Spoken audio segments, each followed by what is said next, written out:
Welcome to the Catholic Dad Show. My name is Chris. And I'm Matt. And we are in the heart of our series where Catholic dads react to modern events. Yeah.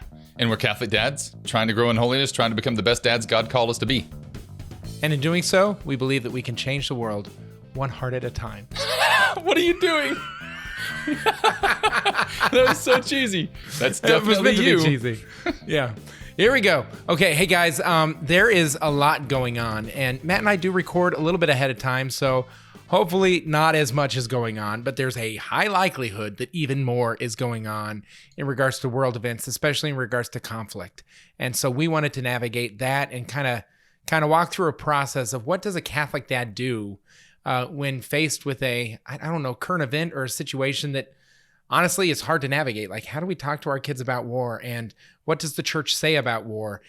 And can we talk to our kids about war if we don't know what the church says about war? Yeah. And really the hope is that by modeling this can apply to all different types of current events, all different types of things. Like, how do we find the information we need to be able to talk, moderately equipped, not perfectly equipped, because we're never going to be perfectly equipped to talk about these things, but equipped enough to where we're not afraid to talk about it. And honestly, the fact that you're watching this show or listening to this podcast, you're doing that. You're getting some of the knowledge, some of the information that you need to be able to do some of this stuff. And honestly, like, what we're going to model through this, like, when you search, you may actually find one of our videos. Like, that's the hope, that's what we're trying to do, is equip dads to be the dads God has called them to be. And yeah, does that make sense? Yeah. So first, you may end up in an endless loop, is what I'm saying. Endless loop. But the first question is, why does this matter? Yeah. And the reason why it matters is twofold. One, stewarding fatherhood is so important. But the second one is actually, I think, the more beautiful reason. Like, our kids, like my child smashed a plastic toy, like beyond belief, right? And then they picked it up and they looked like they were about to cry. And then they were like, it's okay, my dad can fix this. Now, if you've ever dealt with broken plastic, it's done. Yeah. Like, it's just done. There's no fixing it. But my daughter believed that I would be able to fix it and everything would be okay. And so our children look to us, and what we say and how we say it, they see that as gospel, right? Whatever dad says is 100% the truth. And again, that starts to fade as they enter into adolescence and grow through that. But at least those that are kind of in that sweet spot of age 7 to about age 11, they think everything we say is the same as coming out of the mouth of God himself, And so, and so to say nothing wouldn't be okay. Yeah. But to say the wrong thing also would be to lock in. It's like that movie Inside Out. It's a core memory, And so we have to be wrong core memory. Exactly. Yeah. So how do we navigate this, Matt? Okay. So we see stuff going on in the world, right? And whatever it is, in this case, we're going to use the war in Ukraine as an example. So we hear about things going on in the Ukraine and over there with Russia and different things like that. And we know that there's a war going on. So my first thought is, like, as a Catholic dad, what should I be saying to my kids about this? How much should my kids know about what's happening? And what does the church teach about this? So, like, as far as what I would do is, the first thing I would Google, is Catholic teaching war. What does the church teach about war? And so I'm just going to go ahead and do that right now. Chris, have you already done that? No, I was waiting to go in blind with you. Oh, nice. So then, like, the first thing that pops up is some sort of BBC article or whatever. But you can find this. Eventually I see, oh, wait, there's something called just war doctrine. What does that mean? And so then maybe I adjust my search, and I change it to Catholic, just war theory or whatever. And then I am able to find just war doctrine, on different websites, stuff like that. USCCB even has something, stuff like that. So I start to learn a little bit about what the just war theory is, stuff like that. And eventually what I'll find is that there are several different prerequisites before a war can be considered just. Right. In regards to the principle of it, right? The principle of the just war, principle of just cause, proportionality, discrimination, all these different pieces. And what that allows us to do as dads is approach it first at a higher level. Yep. Right. So instead of talking about this specific situation, we're able to talk about this is a teaching moment of how conflict is to be approached whatsoever. And then we can filter that into an age appropriate lens. Right. Yep. And so we know as people the difference between right and wrong. Taking something that's not yours. Is that right or wrong? Right. Well, that's wrong. If someone tries to take something that's not yours, can you try and hold on to it so they don't take it from you? Is it okay for you not to allow someone to steal something from you? Well, yes, it's okay for me to not let someone steal it from you. Okay. Well, what happens when that thing becomes land or resources? And maybe then we start applying it to what's happening between the Ukraine and Russia, right? Yep. Yeah. And then we could get even more complicated and say, but what about in the year 1600 when that land was actually shared by both you and Russia by people named Vladimir? And both presidents of both Ukraine and Russia are named Vladimir. How do we navigate that, child? And then they start crying themselves to sleep as I have. But maybe stick to the higher level principles as we discuss and navigate kind of what's happening right now by teaching the higher principle, because I don't know if even I understand. I don't know if anyone really understands the totality of that conflict, but some of the basic principles of like they're entering into someone else's land and trying to take it from them. And that feels wrong. Something about that feels wrong. And so what are we allowed to do according to the church teaching to protect our land, to have a nation that has sovereignty or protect its borders and things like that? And again, that whole scaled all the way up. I use the word sovereignty. So now you're talking about talking to a 14-year-old child as opposed to like a 7-year-old child, right? Yeah. You know, and there's, I don't know what you found as far as websites and stuff like that, different, things that you need to look into for this. But, some of the stuff that I found, like there's just six different questions or whatever to ask, were the claims against our enemies just or exaggerated or fabricated? Was the governing intention to correct an injustice, or were there mixed motives? Were reasonable non-military alternatives exhausted? Did the proper authorities authorize the conflict? Yada, yada, yada. And so just on a cursory look without any real deep theological dive, I can say that as far as from Russia's perspective, it was not a just war. For them to do what they've done, it was not just. However, Ukraine, it is just for them to defend themselves, right? Yes. For them to go into battle in response to that, it is just. And so a lot of it, like, it sounds weird to see from different perspectives, but maybe that just makes complete sense. But the initial act of waging war, a lot of these requirements, it's hard to meet these requirements, really, from the Catholic perspective. And so knowing that and understanding that, as Americans, I think it's sometimes hard because the predominant, like maybe not now, but in the past, the predominant culture has been bomb them. like just this immediate like revenge response. Or immediate, are you tracking what I'm saying?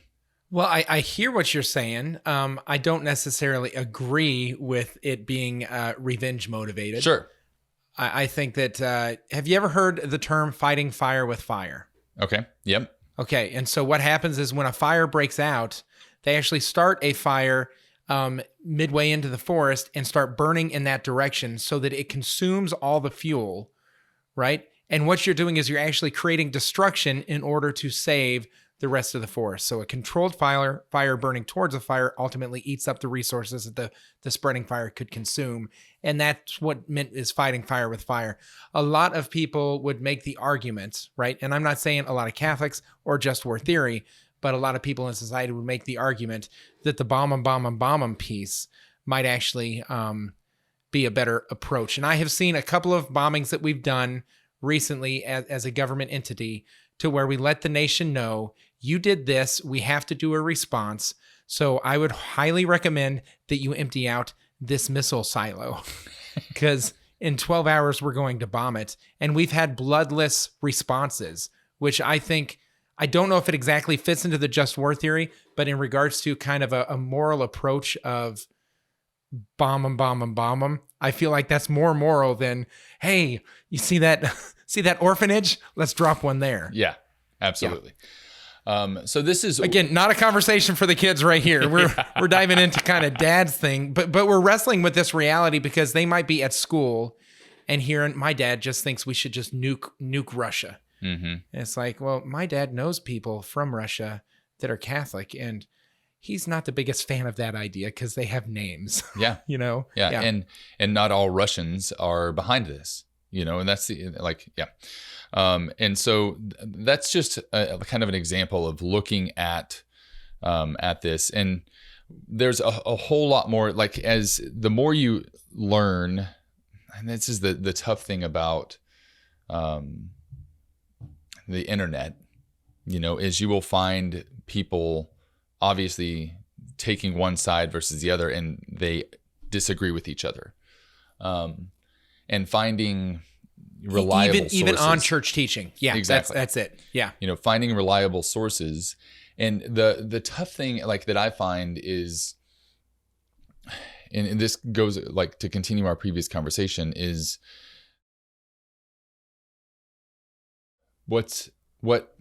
and I may not say what's best for America, because that's not the right way to say it. But what the prevailing culture in the United States decides what is right to do does not mean it's going to line up with church teaching. Correct. And so church teaching may actually be contrary to what is, and often is contrary to what American culture or the American psyche or whatever will want to do. And even what the American culture may think is what is best for the country. It may be against church teaching. And then you run, like, this is where being countercultural is really hard, because in being Catholic is hard, and it should be hard. Every aspect of our life, being Christian, being Catholic is going to be hard in one way or another at one time or another. And wrestling with that, and not trying to say that, and this is where, if it's right for America, it must be right for the church. That's not necessarily true. Does that make sense? Yeah, maybe I'm not saying it right, but you're certainly not saying it concisely. So there are tensions, and the plurality of approaches and the plurality of ideas. Usually what our kids are exposed to is a variety of positions that wouldn't align with church teaching, and maybe one or two positions that may have some sort of overlap with church teaching. And so we are called as fathers to embrace that role of primary formators, specifically in regards to faith and morals, right? If someone else wants to teach your kid math, God's not going to get offended by that or anything like that. But if someone teaches them something wrong about their human sexuality, that could change your family tree. Right. And so we have to be intentional in the things that matter, that are exclusively a parent led endeavor. But the other piece to consider, so we've talked about the formative side, and it's hard to find and navigate that piece. And I think that's where having a community of other Catholic dads to be like, how are you talking to your kids about this? The incorrect answer is I'm not talking to my kids about this, because the reality is your kids are going to hear about it. And what's going to happen for the younger kids is they're going to feel insecure or unsafe if they haven't had a conversation with mom or dad, specifically with dad, who's considered the protector and the provider, regarding that. And so what is that conversation? On some level, it's to let them know that you're safe and that we're praying, like we are doing something for this. On another level, especially for the older children, to be able to say, this is what the church teaches. We're going to use this as a teaching moment to talk about different principles on war. And this is where we kind of side for those that we're praying for and things like that. We're actually rooting for peace. We're not rooting for one side to win or another side to win. We're actually rooting for peace to happen, so that both, because I don't want to see Russia end up like Germany post-World War II, where they economically suffered and people were an entire nation was impoverished, right? I definitely don't want to see them rewarded for their actions, but there is something about they are still human, and the dignity of them as human people, even though in this case they're on the wrong side of the conflict. We still need to recognize and honor that. And that's a little bit more convoluted because, boy, Marvel movies sure make it easy on this is the bad guy and this is the good guy. And you root for the good guy, but also in our society, we've gotten very comfortable rooting against the bad guy as well. And that creates some tension because that's where the bomb 'em comes into play. Yeah. So I was like in continuing to search or whatever, looking through, trying to find the right spot in the catechism where it mentions this. I think it's 2307 to 2308 where it's mentioned. It's taking me forever to use the Vatican website to get there because I couldn't just search the main page. But boy, does it look good with that yellowish khaki backdrop. It's awful. This section's called Avoiding War. And we don't necessarily need to read it, but 2307, 08, 09. And there's a page on the USCCB website that also talks about all these different sections.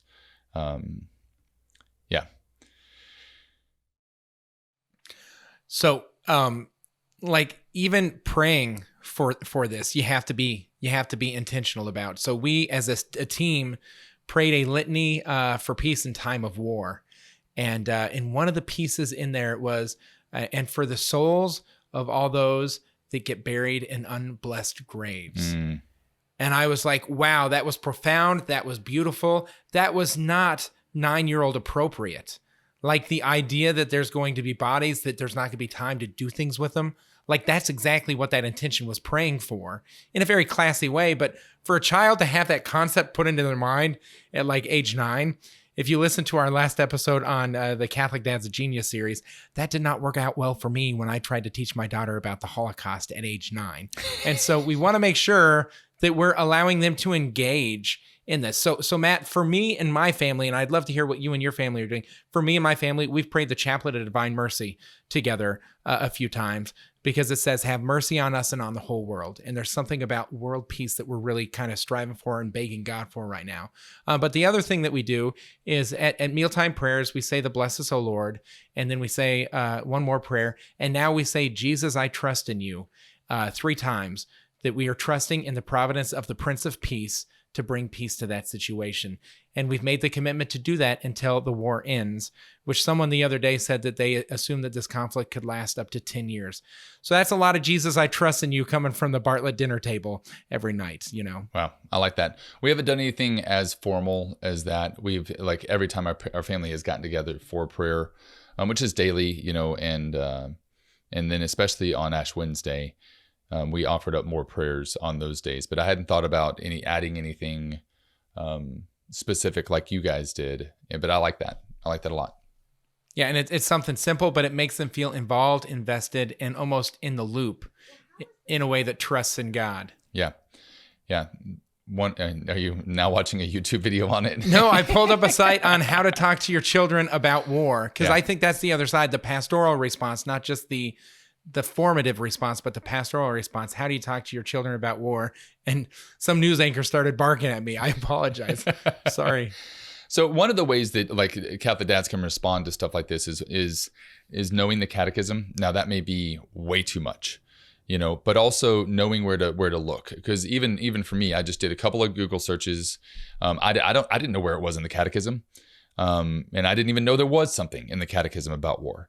And so I just Googled it, found like a place on the USCCB website and just so you know, that's the United States Conference of Catholic Bishops.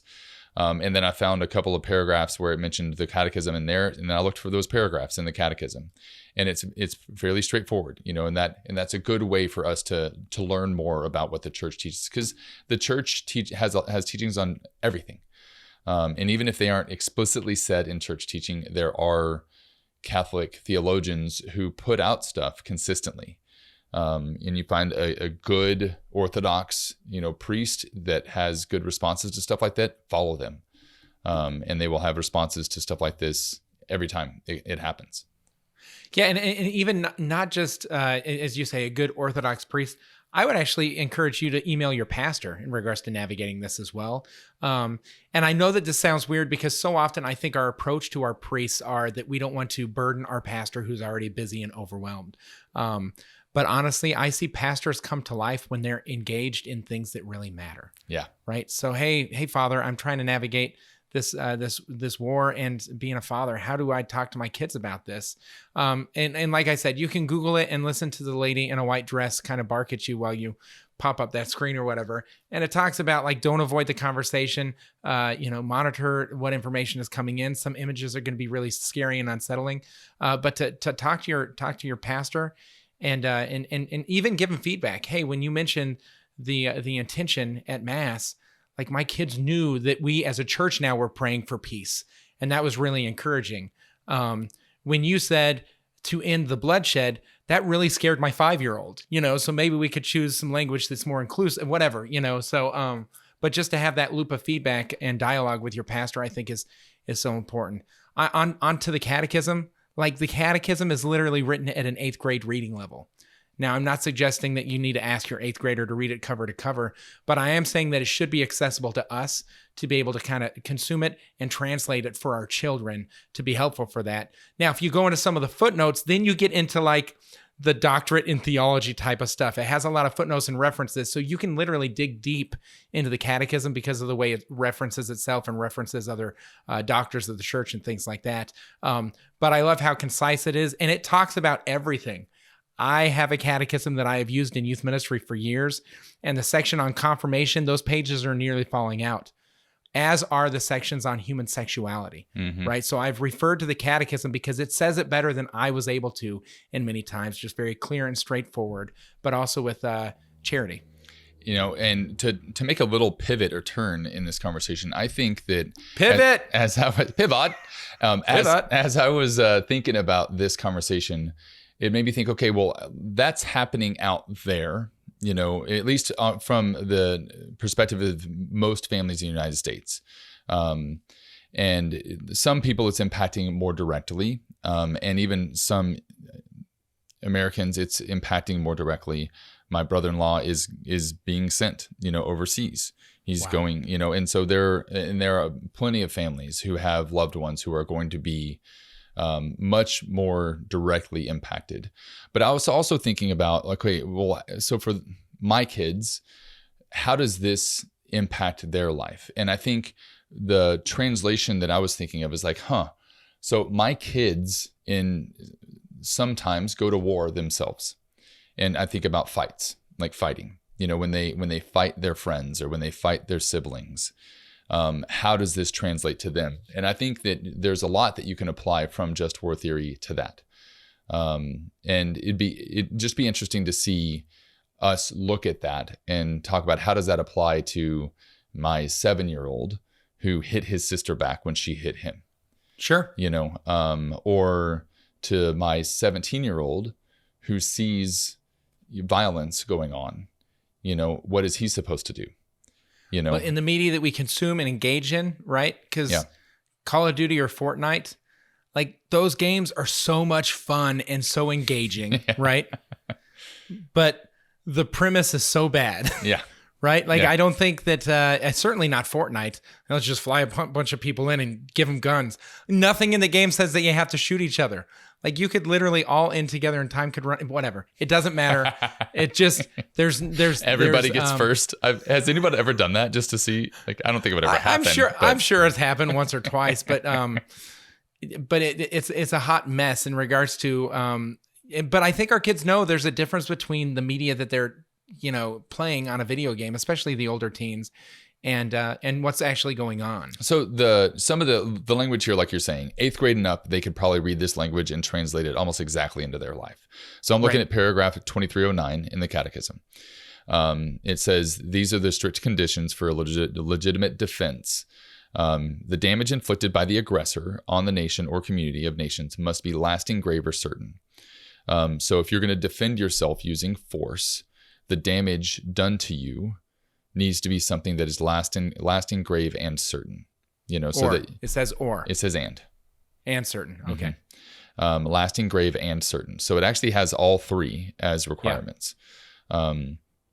And so that's like, if my sister is going to hit me, and it's certain that she is going to hit me, like, and it's going to be lasting, like the impact or whatever, and grave, and like certain. she's strong enough to hurt you. Yes, Yes. Then everything else needs to fall into place. Okay, so that's one requirement. The other one is all other means to putting this conflict to an end must have been shown to be impractical or ineffective.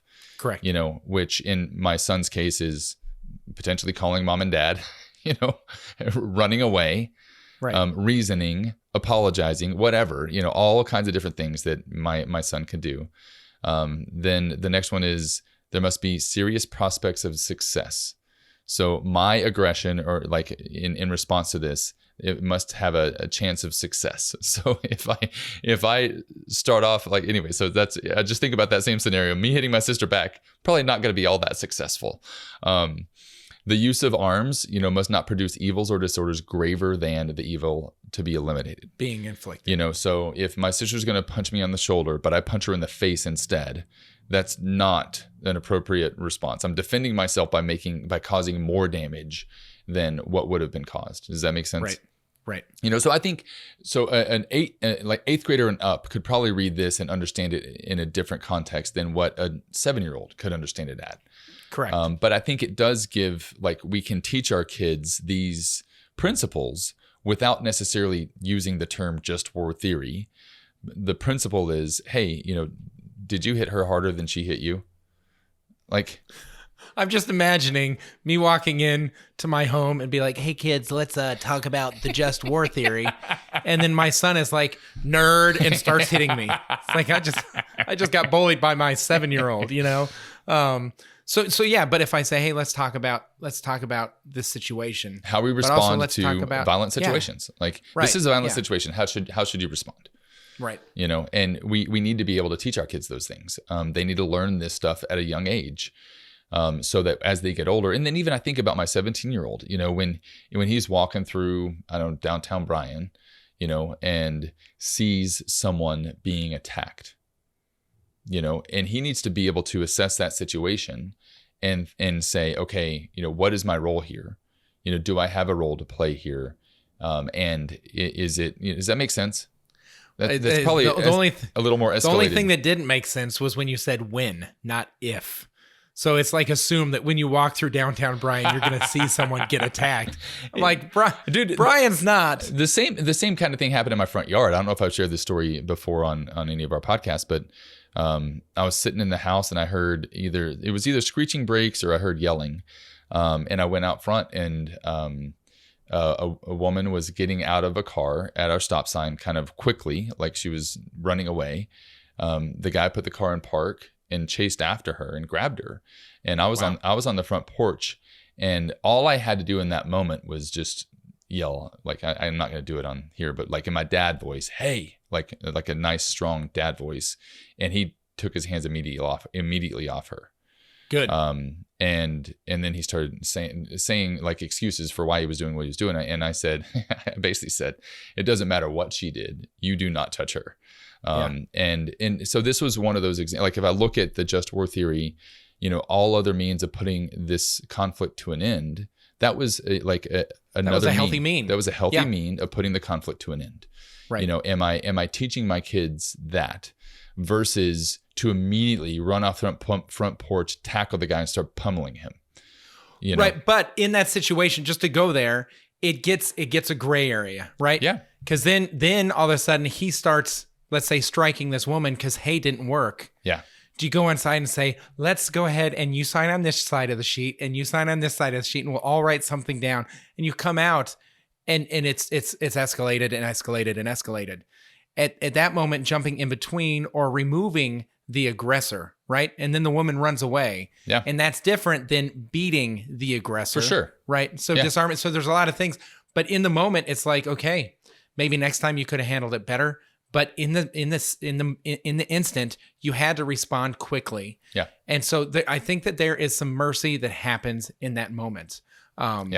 So wow. Okay. So we kind of covered the whole gambit of different things surrounding war, and even how it can apply to conflict in our own lives or our own children's lives and helping them navigate that. The takeaway that I want you to have, dads, is two pieces. One, to go ahead and research a little bit about just war theory, or even how to talk to your kids about this at an age appropriate level. Because if you haven't yet, you should. Why? Well, because it's just an opportunity, if nothing else, to share God's love. And the beauty of God's love is shown not just in Scripture, not just in the way that He shows mercy and sacramental life, but also in the teachings and the truth. Our God is a God of order, and so the teachings are ordered, and clearly catechism is a great place to look at. The second piece is to pray. And even if you have younger kids to where it's like, I don't want to do that, you can pray starting using different titles of Jesus. One of my favorite titles right now is Jesus, the Prince of Peace.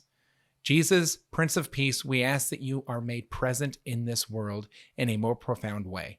Right? That's it. Amen. And now your family has just prayed for peace and prayed for that conflict without having to let your 4-year-old fall asleep knowing that there's a war going on. What's a war, Daddy? No. Let's go back to Peppa Pig and read this story. And that's fine. That's absolutely appropriate. But to do nothing is a missed opportunity, because we are called to be agents of change in the world, and we can help in that conflict through prayer. We can storm heaven together, and why not engage your children in the beauty of that calling? Yeah. And I don't know if people are ending this episode thinking, well, why didn't you tell me exactly what to say? And in my opinion, that's not the purpose of this podcast. Like, that's not the purpose of this show, to give all of the right theological answers. There are many other much more well-formed theologians out there that can give you that. Our goal with this show is to inspire dads to start the conversation and give them like the how-to, really, to do it, without necessarily giving all the perfect answers. Well, and the other piece is because I don't know your children like you do. Amen. Right? And so sometimes bringing this up in a certain way could create a sense of insecurity. And now we're getting emails from you saying, hey, after I watched your episode, my kids started wetting the bed because they were terrified.